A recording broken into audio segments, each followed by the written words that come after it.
Say hello to Apple's most baffling computer, the 13-inch MacBook Pro with an M2 chip. Now, this computer really confused me back in 2020 when it was outshined by the M1 MacBook Air, which was just as fast in most cases and didn't even need a fan. But now that there's a new MacBook Air with a whole new design and a bigger screen, and it just looks so much more modern, this MacBook Pro seems like a relic from another era.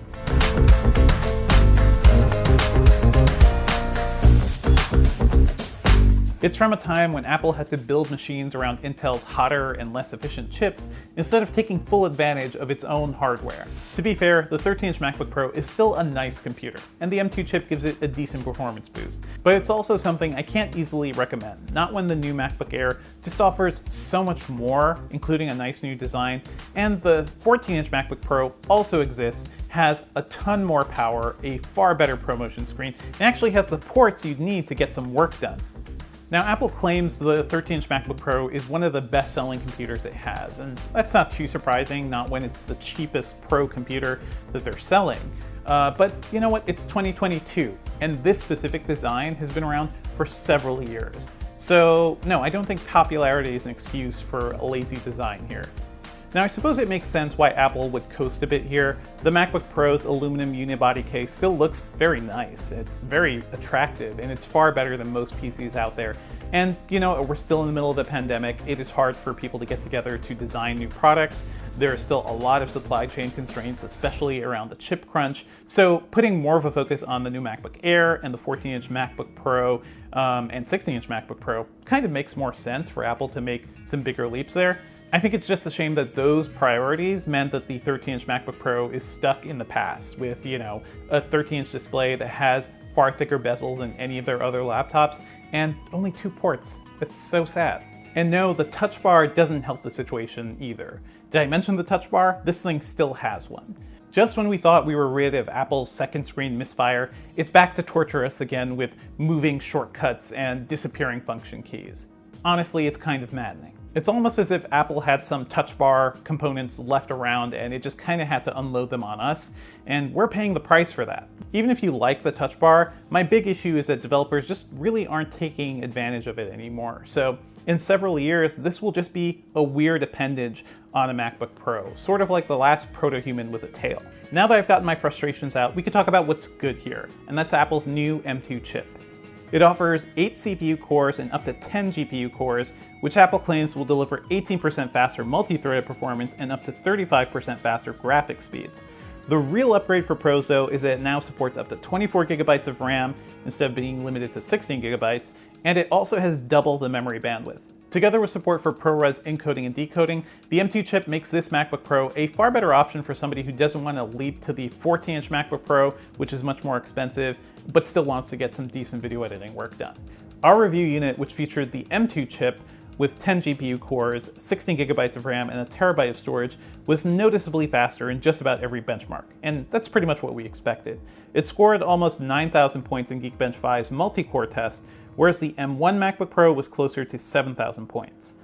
The M2 chip also blew away the M1 in Geekbench's compute benchmark, as well as Cinebench R23, where it scored 1,300 points higher than the M1 machine. I don't think the performance bump is enough to dump your M1 MacBook Pro if you ended up getting one, but it's nice to see Apple making some progress with the M2 chip. Now here's the thing, we haven't yet benchmarked the new MacBook Air, which has an M2 chip as well, but based on my experience with the last 2 machines, I think it's gonna, be pretty much the same as what we're seeing here with the MacBook Pro.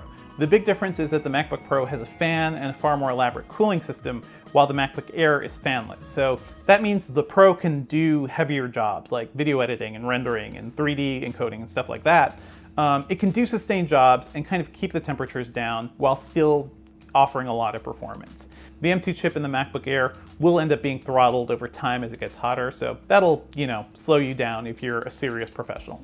So sure, if you're planning to do a ton of work on your computer, then the MacBook Pro does seem like a better choice than the MacBook Air. But you know what? If you're looking for a machine that's going to be even faster and last you for a lot longer, it may make more sense to just hold off, save up, and invest in the 14-inch MacBook Pro. Now, I realize for many consumers that's not an easy choice to make.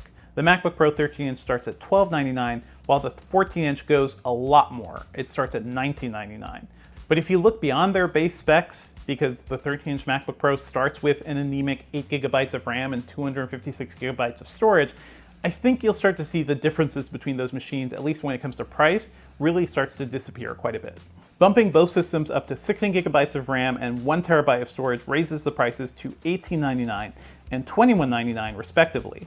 At that point, you might as well spend $300 more for the vastly more powerful 14-inch MacBook Pro with the better display. It just makes more sense. After all, every other Pro device from Apple has a much faster ProMotion display, which allows for silky smooth scrolling. Why should the 13-inch MacBook Pro be left out? I think the Retina display still looks fine, it's really sharp and you don't see any pixels, but I think my eyes have been spoiled a bit by all of Apple's modern displays with ProMotion. Not having a fast refresh rate screen also means this computer stands out in a bad way compared to a lot of the competition. Microsoft was able to get fast refresh rates into the Surface Laptop Studio, and we've also seen a lot of gaming laptops like the Asus Zephyrus G14 and the Acer Triton 500 SE, which look good and can be decent productivity machines, and they also have fast refresh rate screens too. And another thing, all of those computers also have far more of the ports that professionals would actually need to use. I was already disappointed to see Apple reduce the 13-inch MacBook Pro's USB-C ports just to 2 back in 2020. Today, it seems completely criminal. You lose one port if you just plug in the computer to charge, so it basically demands that you invest in some sort of USB-C mini hub.